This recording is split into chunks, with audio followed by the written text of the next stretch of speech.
আমাদের নতুন একটা ভিডিওতে আপনাদের সকলকে আবার করে স্বাগত জানাই। আশা করি আপনারা সবাই ভালো আছেন।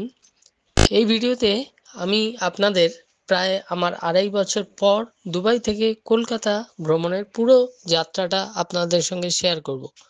তাই সবাইকে অনুরোধ করব আপনারা এই ভিডিওটি শেষ পর্যন্ত দেখবেন। আর দেরি না করে শুরু করা যাক ভিডিওটা। দেখতে থাকুন।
বিদেশ থেকে বাড়ি যাব শুনলেই সেটা একটা অন্যরকম অনুভূতি এবং মজার ব্যাপার।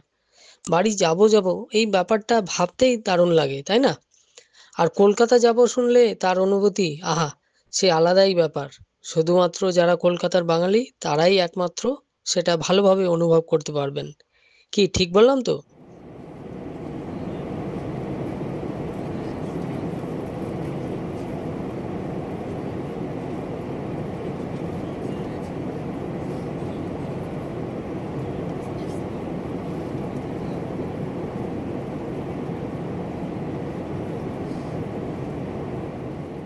আর সবথেকে খাঁটি কথাটা হলো কি জানেন, যারা দেশ ছেড়ে বিদেশে থাকেন তারা সবসময় চান যাতে তার কলকাতায় পড়ে থাকা বাবা মা এবং পরিবারকে আর্থিকভাবে সমর্থন করতে পারে, যাতে বুড়ো বাবা মা এবং পরিবার সচ্ছলভাবে কলকাতায় জীবনযাপন করতে পারে। যাকগে সেসব কথা। আর চলুন আমার সঙ্গে আজকের এই ভ্রমণ কাহিনীটা আপনাদের সঙ্গে ভালোভাবে শেয়ার করি, যাতে আপনারাও একটু আইডিয়া করতে পারেন যে দুবাই থেকে কলকাতা যাওয়ার ব্যাপারটা কেমন লাগে, সেই ট্রাভেলের যে অনুভূতিটা সেটা কেমন হয়।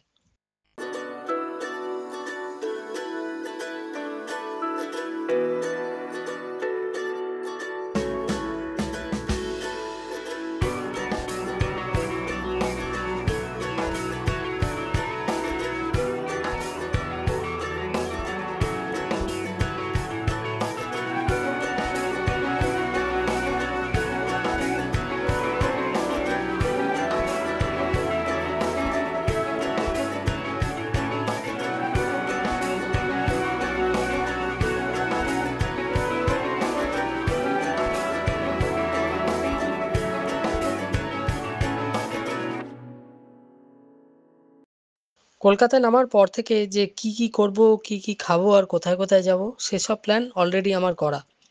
খালি সেগুলো ঠিকভাবে যাতে হয় সেটাই আশা করছি।